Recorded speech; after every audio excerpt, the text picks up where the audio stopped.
आद्रा थानाय दफाफोरा खोब गोख्रै समनि गेजेराव मावफुंजानांगौ। जेलाव थानाय एनडिबि 66 जन बिथांमोनखौ गोख्रैनो लांदां अख्राङाव लाबोनांगौ। आल्टिमेट थांखिसिम जोङो जे मोनफुंनांगौ जाफुंसार होनांगौ बिनि थाखाय एबसुआ फुल डिटारमिनेशनजों जों खामानि मावलांगोन।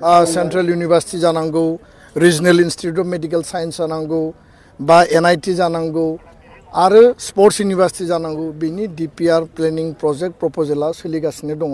कारण नोंथां जों बयबो मिथिगौ 1987 मायथाइयाव बड'फानि दैदेननायाव आलादा रायजोनि आन्दलन जातीय सत्ता आरो सेल्फ डिटारमिनेशनखौ लानानै आलादा उदां रायजो नागिरनानै मास पिपलनि मास रिभलिउसना जादोंमोन। बुहुमनि बर'फ्रा खौसेयै गसंथादोंमोन आरो बिनि दिशा आरो बे बैथा हमनानै 93 आव BSc एकर्ड मोनबाय, 2003 आव BTC एकर्ड मोनबाय आरो 20 सनाव BTR एकर्ड मोनबाय आरो बे गासै जि सोमावसारनाय एबसुनि बड'फानि सोमावसारनाय, BLT सोमावसारनाय, NDB सोमावसारनाय 5000निबो शहीद बेयाव जालांबाय।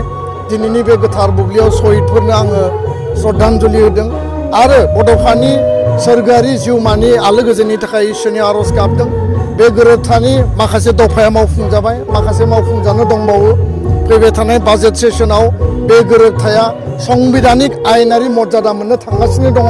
जोंहा मोनसे बिसास दङ आरो बे गोरोबथाखौ खालामग्रा एबसु NDB UBPOनि दैदेनगिरि मानगोनां प्रमद बर', मिनेश्वर बसुमतारी, रन्जन दैमारि बिथां, गबिन्द बसुमतारी बिथां, धीरेन बर', सावरायग्रा बसुमतारी, फेरेंगा बसुमतारी आरो लोगोसेनो भारत सरकार नरेन्द्र मोदी बिथां, अमित शाह बिथां आरो आसामनि गिबि मन्त्रि बै समनि सर्बानन्द सन'वाल, दानि गिबि मन्त्रि डक्टर हिमन्त बिश्व शर्मा बयखौबो आङो धन्यबाद बावदों। आद्रा थानाय दफाफोरा खोब गोख्रै समनि गेजेराव मावफुंजानांगौ बिनि थाखाय दाबि दैखांदों। जेलाव थानाय NDB 66 जन बिथांमोनखौ गोख्रैनो लांदां अख्राङाव लाबोनांगौ।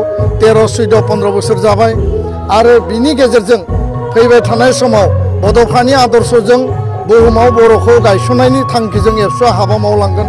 कुनु बिन्दो कुनु दिंग्रायनाय लामायाव एबसुआ थाबथानायनि बाथ्रा गैया आरो जोंनि राव, जोंनि हारिमु, जोंनि रिति निति, जोंनि कला संस्कृति, जोंनि संबिधानिक आरो राजनीतिक जि अधिकारनि बाथ्रा आरो जोंनि सोलोंथाइ, जोंनि समाज आरो रांखान्थि जौगानायनि बाथ्रा, जोंनि युथ एम्पावारमेन्टनि बाथ्रा, उइमेन एम्पावारमेन्टनि बाथ्रा गासै दिगखौ लांनानै बर' हारिखौ मुलुग दरबाराव गेरेमसा माहारि गायसननायनि एबसुआ थांखिजों हाबा मावदों आरो बेखायनो 15 आरो 16 नभेम्बराव 2024 गोदान दिल्लीयाव प्रधानमन्त्रिनि बाहागो लानायनि गेजेरजों बड'लेण्ड महोत्सव खुंनाय जादोंमोन आरो फैबाय थानाय समाव बड'फानि जि सिमां आल्टिमेट थांखिसिम जोङो जे मोनफुंनांगौ जाफुंसार होनांगौ बिनि थाखाय एबसुआ फुल डिटारमिनेशनजों जों खामानि मावलांगोन। गोजोन्थों। माखासे इनफ्रास्ट्राक्चार डेभेलपमेन्टनि जि खोथा बेयाव सेन्ट्रेल इउनिभार्सिटि जानांगौ, regional institute of medical science जानांगौ बा NIT जानांगौ आरो स्पर्ट्स इउनिभार्सिटि जानांगौ। बिनि DPR प्लेनिं प्रजेक्ट प्रप'जेला सोलिगासिनो दङ। कारण नोंथांमोना नाय 2003 सुक्ति जानायनि उनाव जिफोर अनुस्थानखौ जों मोन्दोंमोन बेखौ गायसननायाव 4, 5, 10 बोसोर गाहाम नांदों आरो आसाम आन्दलननि आसु आन्दलननि बे समावबो IIT सेन्ट्रेल इउनिभार्सिटिफोरखौ लिरनानै लाबोनाय जादों। 15-20 बोसोरनि उनावसो गायसननाय जादों।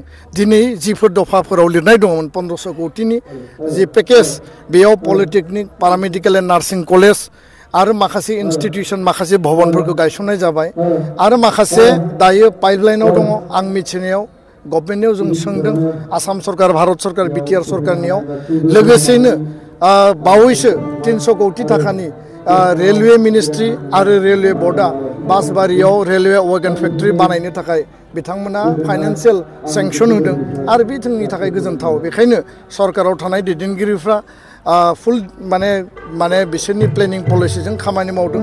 एसे लेहेम जादों आरो लेहेम जानायनि थाखाय भारत सरकार, आसाम सरकारखौ जोङो गोख्रै खालामनो थाखाय जोङो खावलायबाय थादों। गोजोन्थों। सरकारखौ लानानै उननि समाव आङो बुंगोन। दिनै जिहेतु गोरोबथानि सान, गोजोननि सान, सान्थि गायसननायनि मोनसे जाफुंसारनायनि सान, बेखायनो आङो उननि समाव बिनि सायाव रिप्लाय होगोन। गोजोन्थों।